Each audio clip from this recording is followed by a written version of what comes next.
თანამედროვე სამყაროში, სადაც ცვლილებების სწრაფად მიმდინარეობს, განათლების როლი კიდევ უფრო მნიშვნელოვანი ხდება.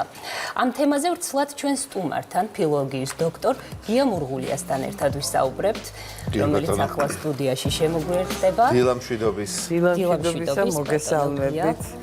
ვიხარია რომ ჩვენ სტუმარი ხართ. დილიდან განათლება დილიდან გვეწყება ჩვენ და საინტერესოა. საინტერესოა.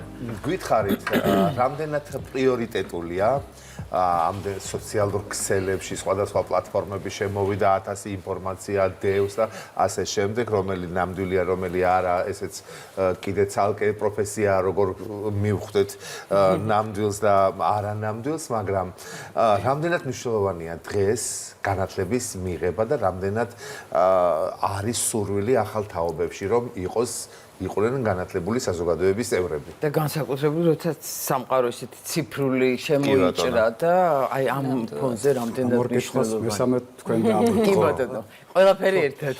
თუ ვითარებაში ვარ. მოგესალმებით. მოგესალმებით. განათლება არის ყოველთვის მნიშვნელოვანი. ადრეც ასე იყო, ახლაც ასე, მომავალშიც ასე იქნება. რატომ? იმიტომ რომ განათლება არის თვითშემეცნების და თვითრეალიზების ყველაზე გამორჩეულად უკეთესი შესაძლებლობა.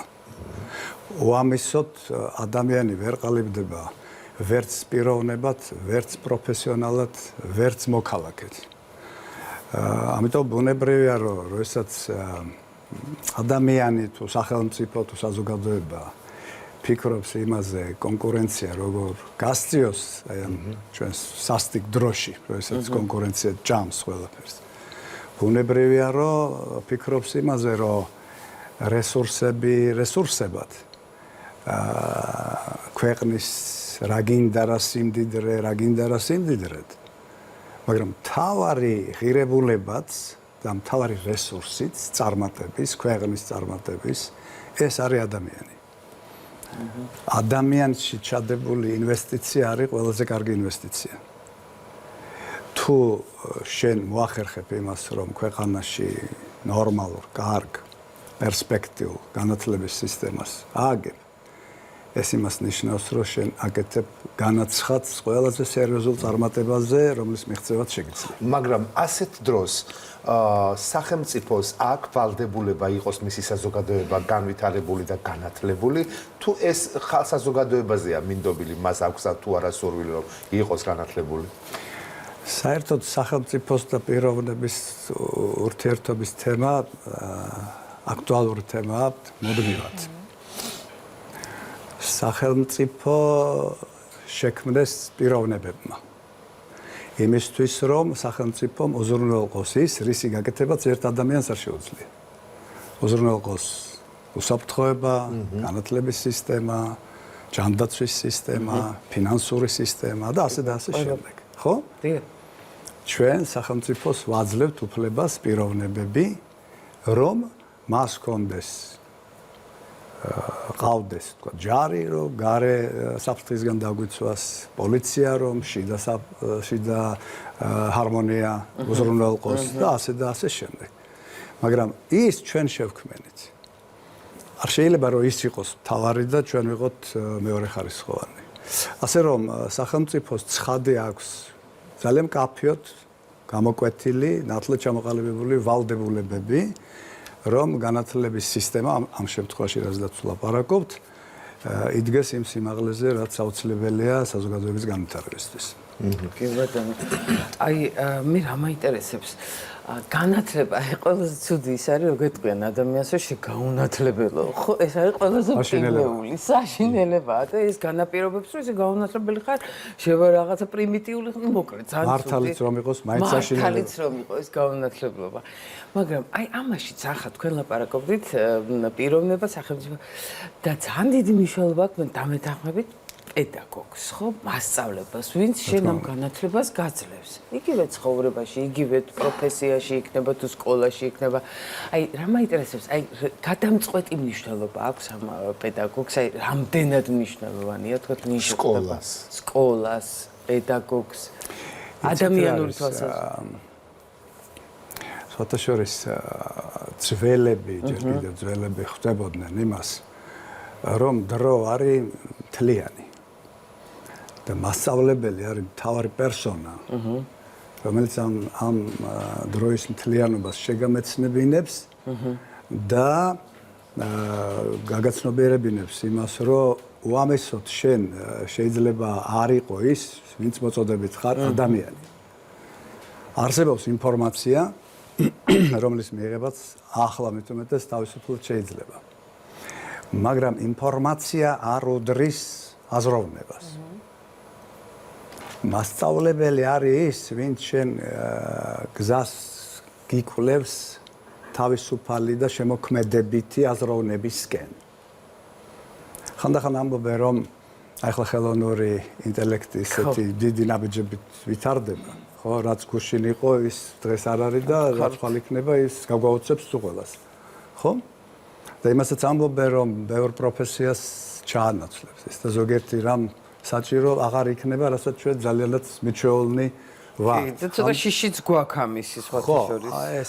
ეს ფანტასტიკებს დაუთმოთ ამაზე ფიქრი. ოღონდ თავარი ის არის, რომ კითხვა იბადება, მასწავლებელსაც ჩაანაცვლებს ეს ერთ შენერ დღეს. რა თქმა უნდა, მავანი იტყვის, რომ ეს შესაძლებელია. მაგრამ აქვე უნდა ვთქვათ ჩვენ, რომ თუ ეს შესაძლებელია, მაშინ იქ ისტორია დამთავრდება საერთოდ. მე მგონი. იმიტომ რომ ადამიანი მარტო სხეული არ არიან, მარტო სული არ არის, ორივე ერთად არის. სევდო დიონისი არეოპაგელი ამბობდა, შეზავებულიაო ეს. ცისა და მიწის ნაზავიაო ეს. აი მიწა შეიძლება იმან ჩაანაცვლოს და ცას ვერასდროს ვერ ჩაანაცვლოს. კონფუცი ამბობდა, ძალიან მიყვარს ამის გამეორება, რომ ის ვინც წარსულის ჭრეტისას ხედავს მომავალს, ღირსია იწოდებოდეს მასწავლებლად. აი იმის დროის მთლიანობას დაუბრუნდით. არა, ეს ჩვენ ვანაწევრებთ დროს, გუშინ, დღეს, ხვალ. მაგრამ დრო არის მთლიანი. ჩვენ მთლიან დროში ცხოვრობთ, თუმცა რაღაცა სარგებლობისთვის, ფიქრის და მსჯელობის სარგებლობისთვის ამას ვანაწევრებთ ხოლმე. ესე ვიფიქროთ, რომ ვერ ჩაანაცვლოს. სტატისტიკურ ასე ვთქვათ, ციფრებს ძალიან დიდი მნიშვნელობა აქვს. მაგალითად, ჩვენ გვახსოვს ბოლო წლების განმავლობაში ცუდი სტატისტიკა ჰქონდა სკოლებში, იგივე მაგალითად წაკითხulis გააზრება, გადმოცემა და ასე შემდეგ და იცით თქვენ ეს სტატისტიკა. რა არის საჭირო იმისთვის, რომ ეს სტატისტიკა აღარ გრძელდებოდეს და საზოგადოება, სკოლა, უმაღლესი სასწავლებლები ისე იყოს მოწყობილი, რომ საზოგადოება უფრო და უფრო ვითარდებოდეს განათლების მხრივ. ჩემი აზრით, ამისთვის საჭირო არის, რომ უპირველეს ყოვლისა ჩვენმა საზოგადოებამ ობიექტურად, პირუთვნელად და რაციონალურად შეხედოს ყველა პრობლემას, რომელიც ჩვენ დაგვიგროვდა 10 წლეულთა განმავლობაში. ამ პრობლემებს ან ვერ წყვეტდნენ ხოლმე და ეს იმდენად დაგროვდა, რომ ახლა ამას სჭირდება ძალიან კარგად გააზრებაც, შესაბამისი გადაწყვეტილებების მიღებაც და რაც მთავარია ჩვენ ილუზიებში რომ არ ვიყოთ, ამას სჭირდება დრო სამწუხაროდ. ჩვენ ცოტა სულ სწრაფი ხალხი ვართ და ერთბაშად და ეგრევე გვინდა ხოლმე ყველაფრის გამოსწორება. ეს კარგი სურვილია, ოღონდ ჩვენ უნდა ვიცოდეთ, რომ არსებობს შესაძლებლობების ზღვარი და ეს ყოველთვის უნდა გავითვალისწინოთ. ემოციური მიდგომები აქ არაფერს არ წყვეტს. გინდათ ორი სიტყვით გითხრათ რა პრობლემებია ესა? კი ბატონო. და ძალიან საინტერესოა. ხო, მე ყოველთვის მომხრე ვარ იმისი, რომ საზოგადოებას პირდაპირ ელაპარაკო, რომ მას ჰქონდეს სრულფასოვანი წარმოდგენა ამ ამბავში, იმიტომ რომ ყველა ძალიან დიდი ექსპერტია ხოლმე. ხანდახან ისეთებს ვისმენ, რომ არ ვიცი, უბრალოდ გავიცინო თუ გადავიხარხარო ხოლმე. წარმოუდგენელ რაღაცებს ლაპარაკობენ ხანდახან, მაგრამ მოდი ამას დავეხსნათ ახლა. პრობლემა არის ყველა მიმართულებით. ამას სჭირდება გადაწყვეტა. აქედანვე გეტყვით, რომ ეს ძალიან კარგად არის გაცნობიერებული და აქეთ ნაბიჯები იდგმება. ნახოთ, რამდენად წარმატებული იქნება ეს ყველაფერი. განზრახვა ერთია, გამოყოფილი ფინანსები მეორეა. საკადრო პოტენციალი მესამეა და რეზულტატი მეოთხეა კიდე, არა? ოთხივე მნიშვნელოვანი კომპონენტი. ოთხივე მნიშვნელოვანია რასაკვირველია. ჩვენ გვაქვს პრობლემები ინფრასტრუქტურული. ჩვენ გვჭირდება მეტი სკოლა, ჩვენ გვჭირდება უკეთესი აღჭურვილობა ამ სკოლების, იმიტომ რომ განათლება არის ძვირი სიამოვნება, მას მოაქვს ძალიან დიდი დივიდენდები, მაგრამ ამისთვის ქვეყანა უნდა დაიხარჯოს. კი ბატონო. არა მარტო ფინანსურად, არამედ გონებრივადაც და ფიზიკურადაც. ეს ერთია. მეორე, ეს არის საკადრო საკითხი.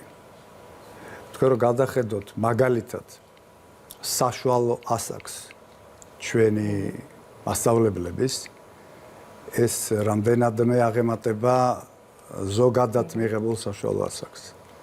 ასაკთან არაფერი პრობლემა მე არ მაქვს, მაგრამ ფაქტს აღნიშნავ. არის პროფესიონალი და არის არაპროფესიონალი. ასეთ შეიძლება იყოს 25 წლის კაციც და 70 წლის კაციც. ეს ძალიან მნიშვნელოვანი მიმართულება არის. ძალიან მნიშვნელოვანია მუდმივი და კარგად აგებული და გააზრებული პროფესიული განათლების სისტემა. მაგრამ აქვე ჩაგეძიეთ. იმიტომ რომ თქვენ ასეთი უწყების ხელმძღვანელი იყავით წლების განმავლობაში. თქვენ გახსოვთ სტატისტიკა, როცა პედაგოგების ძალიან დიდმა პროცენტმა საკუთარი საგანი ვერ ჩააბარა გამოცდებზე. პედაგოგების გადამზადება არ არის მნიშვნელოვანი ასე დროს. იცით, ეს უნდა დავაზუსტოთ ახლა. არსებობს კვალიფიკაციის ამაღლება და არსებობს გადამზადება. ხო, ნუ ტერმინში ვერ ვერკვევი, მაგრამ კვალიფიკაციის ამაღლება ნიშნავს არა მანდამაიც 1 და 2 დღიან რაღაცა სემინარს. ეს არაფერს არ წყვეტს. აქ შეიძლება რაღაც ინფორმაცია მიიღო და რაღაცა გაიგო, მაგრამ კვალიფიკაციას ეს არ ამაღლებს, ეს კარგად უნდა გვესმოდეს ჩვენ. თუმცა ძალიან პოპულარულია ის, რომ აი მე რაღაც რამდენიმე დღე დაველაპარაკები და ყველაფერი კარგად იქნება. არ იქნება ყველაფერი კარგად, იმიტომ რომ მარგიქმედების კოეფიციენტი ამისი შეიძლება საკმაოდ დაბალი იყოს. სამწუხაროდ. კვალიფიკაციის ასამაღლებელი კურსები რო დაერქვას, ამას სჭირდება 2 თვე მაინც. ხო. და რაც შეეხება გადამზადებას, ეს არის მონათესავე ან მომიჯნავე პროფესიის დაუფლება უმაღლესი განათლების ბაზაზე და ამას 1 წელი ან 2 წელი სჭირდება. ასეთი სისტემა კიდევ გასააზრებელი გვაქვს ჩვენ საქართველოში. ეს ძალიან მნიშვნელოვანი გამოწვევა არის. მესამე მომენტი, რაზეც არ ვლაპარაკობ, ეს არის პედაგოგიკური აზრის განვითარება, განათლების თეორიის განვითარება. თქვენ რომ გადახედოთ ახლა ჩვენს ბიბლიოთეკას, საგანმანათლებლო და პედაგოგიკური კუთხით, საკმაოდ დიდ სიმწირეს აღმოაჩენთ იქა. ამიტომ ვფიქრობ, რომ ესეც სერიოზული გამოწვევა არის. დაფინანსების პრობლემა არის ძალიან მნიშვნელოვანი. ერთხელ მე უსმენდი ერთ-ერთ ხელმძღვანელ პირს, ადრინდელს, განათლების სფეროსი და მან ტელევიზიით განაცხადა, რომ დასავლეთის ქვეყნები ხარჯავენ 5-ჯერ და 6-ჯერ, ზოგჯერ 10-ჯერ მეტს ვიდრე ჩვენ. მაგრამ ჩვენ უნდა მოვახერხოთ ის, რომ ისეთივე შედეგები ვაჩვენოთ, როგორცაც ისინი აჩვენებენ. რაც ალბათ წარმოიდგინეთ. ხო, სულელები ყოფილან მაშინ ისინი თუ შეიძლება ამდენს თუ ხარჯავენ და შედეგი ერთი და ხუთჯერ ნაკლები თუ შეიძლება იგივე შედეგის მიღწევა, ხო, ნუ კარგად ყოფილა მაშინ საქმე რა. ხო, მოკლედ, ბევრი პრობლემა გვაქვს. ამ პრობლემებს სჭირდება თვალებში ჩახედვა, ამ პრობლემებს სჭირდება მუდმივი საუბარი. საზოგადოება უნდა იყოს მუდმივად ინფორმირებული, ჩემი აზრით, რა კეთდება, როგორ კეთდება, რა შედეგებს ვაღწევთ, სად არის წარმატება და სად გვიჭირს. და სურვილი უნდა იყოს, იმიტომ რომ მე გამიგია, რომ ფუთიშინცა, გამიგია, რომ აი რაც არ უნდა პირობები ქონდეს ადამიანს, თუ არ უნდა სწავლა და განათლება, ხო, და რაც არ უნდა არ აქვს პირობები სადღაც სოფელში, აი ესეთ სკოლაში ბავშვები ზოგი ისეთი მოწადინებულია, რომ უფრო მეც აღწევს ამ იმითი რა. ამიტომ სურვილი მე მგონი და აი ეს მომართულობა არის მთავარი, როცა განათლება. იცით რა არის? აი თქვენ წერა მკითხეთ და მე მინდა გითხრათ, რომ მე ვხედავ ბავშვებში мотиваციას, რომელსაც წლების განმავლობაში ადრე ვერ ვხედავდი. აჰა. მე ვფიქრობ, რომ ახლა мотиваცია განათლების მიღების არის საბედნიეროდ გაცილებით უფრო მაღალი ვიდრე იყო ადრე. იმიტომ რომ ეს ბავშვები ხვდებიან, რომ მარტო განათლებით წარმატებას ვერ მიაღწევ, მაგრამ უამისოდ აუცილებლად ვერ მიაღწევ. დავიღალე უკვე რამდენად ვამბობ ამას. სკოლა აკეთებს სამ თავარ რაღაცას, იცით? აი მე რო შევდივარ გაკეთე სამ რაღაცას ვაკეთებ. ნუ უნდა ვაკეთებდე, როგორ ვაკეთებ მეორე. პირველი საგანს ვასწავლი. მეორე ბავშვებში ვანვითარებ იმ უნარებს, რომლებიც აუცილებელია, რომ მან ცხოვრებაში წარმატებას მიაღწიოს. არაფორმალური განათლება. არა, ეს ფორმალური განათლების ნაწილია. რა მაგიცით გოდერის მხედველობაში. აი, ნებისყოფა მაგალითად. ადამიანი არსებობს საერთოდ ნებისყოფის გარეშე, პიროვნება არ არსებობს ამის გარეშე. ამიტომ ჩვენ კითხვა უნდა დავსვათ, ჩვენ სკოლებსაც უნდა დავსვათ ეს. რას ვაკეთებთ ჩვენ, რომ ბავშვებში ნებისყოფა ჯერ ჩამოყალიბდეს, მერე განვითარდეს და მერე მდგრადი იყოს. შეუპოვრობა, მიზანსწრაფვა, ალგორითმის გააზრების უნარი, ბევრჯერ ვიხსენებია ეს ყველაფერი. ეს არის უზარმაზარი მიმართულება. და ამას გარდა კიდე არის ღირებულებათა ჩამოყალიბების ამოცანა. რა? სკოლაში თუ არა ბავშვს სადღაც დაელაპარაკო, რა არის სიკეთე, რა არის ემპათია, რა არის პასუხისგებლობა, რა არის პატრიოტობა. მარტო ის ხო არ არის საკმარისი, რომ ჩვენ ზოგადი განათლების ეროვნულ მიზნებში ჩავწერეთ, რომ ქართულმა სკოლამ უნდა აღზარდოს პატრიოტი. მაგალითად, კიდე სხვა მიზნებია ძალიან მნიშვნელოვანი, მაგრამ ვინ არის ეს პატრიოტი? ვიღაცას ეს გონია პატრიოტი, ვიღაცას ის გონია პატრიოტი. რა? ვინ არის ეს ერთია? შენ ამაზე უნდა შევთანხმდეთ. მეორე ის არის, რომ ეს როგორ აღზარდოთ ჩვენ. რა ტექსტები გამოვიყენოთ, რა მეთოდოლოგია გამოვიყენოთ. აი წეგან პედაგოგიკური აზროვნების განვითარებაზე ვლაპარაკობ. მეთოდიკასაც იგივე ხდება, სწავლების მეთოდიკა. ჩვენ ბევრი ზღვა უნდა გადავცუროთ, რომ მივიდეთ სასურველ შედეგამდე ამ მიმართულებით.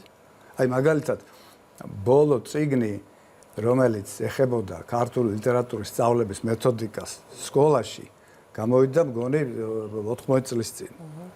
არ არსებობს, რაღაც ცალკეული გამონათებები არის, მაგრამ სისტემა არ არის. სისტემა თორე ისე ცალკეულად ხო შეიძლება ყველა ინდივიდია, პედაგოგი და კონდეს თავისი რაღაცა ვერ ექნება ალბათ ესე. იცით რა არის? აი მაგალითად უყურეთ, არსებობს სწავლების სისტემა და არსებობს აღზრდის სისტემა. წეღარაც გითხარით მე თქვენ საგანს ვასწავლი, უნარებს ვავითარებ და ღირებულებებს ვაყალიბებ, ხო? პირველი ეს არის სწავლება. მეორე და მესამე ეს არის აღზრდა. და თქვენ რაზე ჩიოდით ახლა წეღან, რომ საკითხავი, ანუ ლიტერატურა არ არსებობს თუ თვითონ შეთანხმება არ არსებობს? ცოტა ძალიან. ესე იგი, უყურეთ, პირველ რიგში მე ვფიქრობ, რომ პედაგოგიკური აზროვნების დონე საქართველოში უნდა იყოს გაცილებით უფრო მაღალი, ვიდრე ახლა არის. ანუ განათლების თეორია და პედაგოგიკის თეორია უფრო მეტ იმპულსს ითხოვს განვითარებისა, ჩემი აზრით, საქართველოში. იმიტომ რომ ძალიან ხშირად გაიგონებთ მასწავლებლებისგან, კარგი მასწავლებლებიც გვყავს ჩვენ, მარტო პრობლემური მასწავლებლები არ გვყავს. რა, ძალიან ბევრი კარგი მასწავლებელი ხო? აი გაიგონებთ, რომ მე ვარ პრაქტიკოსი პედაგოგი. ეს თითქოს უნდა გამორიცხავდეს იმას, რომ შენ თეორიულად უნდა გაიაზრო ის, რასაც ყოველდღე აკეთებ ბავშვებთან სკოლაში, ხო? ამას თავისი კულტურა სჭირდება. პედაგოგიკური კულტურა არსებობს, ეს კულტურა ჩვენ ასამაღლებელი გვაქვს უსათუოდ. ეს ძალიან მნიშვნელოვანი ამბავია. აი აღზრდას რაც შეეხება უნარები და ღირებულებები. იმ ორს მოიცავს. აი რო იკითხოთ თქვენ, მაგალითად არსებობს თუ არა აღზრდის სისტემა ამა თუ იმ სკოლაში. ან თუ არსებობს კონკრეტულად რას გულისხმობს ეს სისტემა. მე რომ მომყავს ჩემი შვილი, იქა თუ შვილიშვილი პატარა 6 წლის. მე მაინტერესებს ამისგან ვის მივიღებ მე 12 წლის შემდეგ. არა, ეს მიზნები ხო გაწერილია და ყველა მიცის, მაგრამ ამ მიზნებს როგორ ვაღწევთ, ამით საზოგადოება უნდა დაინტერესდეს ბუნებრივად სახელმწიფოც პირველ რიგში და საზოგადოებაც ასევე პირველ რიგში. რა? არ იყო ადვილი იმის დაწერა, ზოგადი განათლების ეროვნული მიზნების დაწერა, იმიტომ რომ ბევრ ნიუანსს მოიცავს. ხო, რა თქმა უნდა. მაგრამ თავარი ახლა ის არის, რომ ჩვენ ყველამ ერთად ვიკითხოთ. კი დავწერეთ ის და ამოქმედდა და კარგია კი ბატონო, მაგრამ როგორ ვახცევთ ამ მიზნებს, ეს არ უნდა მოვიკითხოთ ჩვენ. და ეს კითხვა სხვათა შორის ნაკლებად ისმის ხოლმე საზოგადოების მხრიდან. აი მშობლის მხრიდან, რომელიც სკოლაში მიდის და მიყავს შვილი, არასდროს შეიძლება ეს ხა უხეშინად თქვა მე, მაგრამ ძალიან იშვიათად აი ეს პრობლემას პრობლემას უკავშირდება, ეცეთ რომ აი მშობლები მუდმივად, მშობელს უნდა საუკეთესო თავის შვილისთვის და მოტივირებულია და ძალიან სუბიექტურია და კარგია რომ ასეთია. კი ბატონო. მშობლები მუდმივად ითხოვენ რომ მაქსიმალურად იყოს დატვირთული მათი შვილები. როდესაც განათლების სისტემაზე ვლაპარაკობთ ჩვენ, ერთი მომენტიც უნდა გავითვალისწინოთ. მან საჭირო არის, აუცილებლად საჭირო არის ოპტიმალური დაგეგმვა, რომ ჩვენ ნამეტანი არ გადავაჭარბოთ, ასე ვთქვათ, მოთხოვნებს. ვინმე დათვალა ეს ჩვენი ბავშვები, დიდი წილი ამ ჩვენი ბავშვების, განსაკუთრებით კერძო სკოლებში. მთელი დღის განმავლობაში რამდენად დაკავებულები არიან, რამდენად რჩებათ მათ დრო იმისთვის, რომ უბრალოდ მარტო დარჩნენ საკუთარ თავთან. ადამიანი ხო ყველაზე მეტად მაშინ ვითარდება, როდესაც მარტო რჩება და ფიქრობს თავის თავზე, ვინ არის. მარადიული შეგონება არის გურამიშვილისა რა. მაწვილი უნდა სწავლობდეს საცნობლად თავისადაო, ვინ არის სიდა მოსულა, სად არის წავა სადაო. ამას გააზრება ხო უნდა და ამას დრო უნდა და თავისუფალი დრო. მოცალეობა რუსთაველი რამბობდა, ეს უნდა და ჩვენ უტოვებთ ამ მოცალეობის დროს ამ ჩვენს შვილებს, ამაზედაც უნდა დავფიქრდეთ. რასაკვირველია და მე პირველი სალაპარაკო და სათქმელი არის განათლების ხარისხი. თუ ის არის მაშინ ნორმალურად არის ყველაფერი, თუ არ არის მაშინ ბევრი მუშაობა გვართ. და რამდენად მნიშვნელოვანია უწყვეტი განათლება. აი სწავლა მთელი ცხოვრების განმავლობაში, სწავლა სიკვდიმდე შენია რომ ამბობენ. აი სულ მუდმივი განათლება რამდენად მნიშვნელოვანია. აი წეგან ახსენებდით თქვენ აქ სულად სამართლიანად სამყარო აჩქარდა. კი. სამყაროში ის სწრაფად იცვლება ყველაფერი, რომ აი საფუძველმდებ საგანმანათლებლო დოკუმენტებში, რაც მეც ამეკითხავს, პირდაპირ წერია, იცით, რომ ამ ვითარებაში შესაძლოა ზოგად განათლებას, როგორც ფუნდამენტს პიროვნების, უფრო მეტი მნიშვნელობაც კი ჰქონდეს, ვიდრე უმაღლეს განათლებას. იმიტომ რომ შენ სოციალური მანევრისთვის გჭირდება ეს ფუნდამენტი. და მუდმივი განათლება, ეს იმას ნიშნავს, რომ შენ მუდმივად ფორმაში იყო და მუდმივად აქტუალური იყო. მუდმივად ჩვენთან ეს სისტემა ძალიან დასახვეწია. მეტიც ასაგებიც კი არის, ეგრეთ წოდებული მოზრდილთა განათლების სისტემა. იმიტომ რომ ადამიანს ზოგჯერ პროფესია ეცვლება, ზოგჯერ რაღაცა კვალიფიკაციის ამაღლება სჭირდება, ზოგჯერ რაღაცა მნიშვნელოვანი სწოდნის სივრცის დაუფლება სჭირდება. ეს ყველაფერი მასთან ახლოს უნდა იყოს და შესაძლებლობას ქნას. და აუცილებლად მაინტერესებს როგორ უყურებთ თქვენ როგორც პედაგოგი, სხვადასხვა უწყებების სკოლის დირექტორიც იყავით, უამრავი ამ სფეროში ამბავია. იმ პროგრამას, რეფორმას, რომელიც დაანონსდა. სამთავრობო პროგრამას განათლების სისტემასთან დაკავშირებით. აი პირველი შეფასებები თქვენი როგორია, როგორ უყურებთ? მე შეიძლება ცოტა სუბიექტური ვიყო ახლა ამ შემთხვევაში, იმიტომ რომ მთელი რიგი მიმართულებებით მიმიღია მონაწილეობა ამ ფიქრსა და ამ განსჯაში. რასაკვირველია, გადაწყვეტილებებს ის პირები იღებენ, რომლებიც პასუხისმგებელნი არიან სახელმწიფოს და პასუხისმგებლობის ნაწილში. წინაშე მაგრამ თავარი ის არის, რომ ჩემი ფიქრით პრობლემათა იდენტიფიცირება მოხდა სწორად. და ფიქრობ იმასაც, რომ პრაქტიკულად ყველა ის ნაბიჯი, რომელიც არის დაგეგმილი, შესაძლებლობას შექმნის, არ ვამბობ, რომ უეჭველად ჩვენ წარმატებას მივახცევთ, იმიტომ რომ განზრახვა ერთია ვიმეორებ და შესრულება მეორე. და ამ შესრულებას მარტო თეორეტიკოსთა გადაწყვეტილებები კი არ უზრუნველყოფს, არამედ პრაქტიკულად მასში ჩართული ადამიანების კომპეტენცია და პასუხისმგებლობაც უზრუნველყოფს და ეს ძალიან მნიშვნელოვანი რამ არის. მაგრამ ვიმეორებ, შესაძლებლობა იმისა, რომ ჩვენ წარმატებას მივახციოთ, არსებობს. ახლა მთავარი არის, რაც თქვენ ბრძანეთ, რომ საზოგადოება გაერთიანდეს ამ მიზნების გარშემო და ყველამ ერთად ვცადოთ, რომ წარმატებას მივახციოთ. ეს წარმატება მით უმეტეს ესეთ ურთულეს სფეროში, როგორც განათლება, გარანტირებული არასდროს არ არის ხოლმე. აი ამ ილუზიისგან ჩვენ უნდა გავთავისუფლდეთ, რომ ერთი რამ და ყველაფერი კარგად კარგია პრობლემების გააზრება, ხო მართალია? პრობლემის გააზრება, შესაბამისი გადაწყვეტილების მიღება და რა თქმა უნდა კორექციის კულტურა. როდესაც ვითარდება რაღაცა პროცესები, თქვენ მაჯაზე ხელი უნდა გედოთ და ადამიანებს უნდა უთხრათ, წეღანაც ვამბობდი ამას, რომ ჩვენ აი აქ მივახციეთ წარმატებას, აი აქ რატომღაც ეს არ გამოვიდა, აქ პრობლემა გვაქვს და ჩვენ ვფიქრობთ ამ პრობლემას აი ესე უნდა ვუშველოთ. ეს უნდა იყოს ღია პროცესი და აი ხლა ბოლო დროს გამოცხადდა და მივესალმები მხოლოდ რომ დებატების კულტურა უნდა დაბრუნდეს საქართველოში ეს ის რომ ყველას თავისი პლატფორმა აქვს და რასაც უნდა იმას ლაპარაკობთ და ოპონენტი არ ყავს და კაცშვილი არ ეუბნება რას ლაპარაკობ შენაო ხო ეს უნდა დასრულდეს და ჩვენ უნდა შევქმნათ საერთო პლატფორმა ქართველებმა ეს არის ჩვენი სოციალური და საზოგადოებრივი გამთლიანების ერთ-ერთი ყველაზე პერსპექტიული გზა.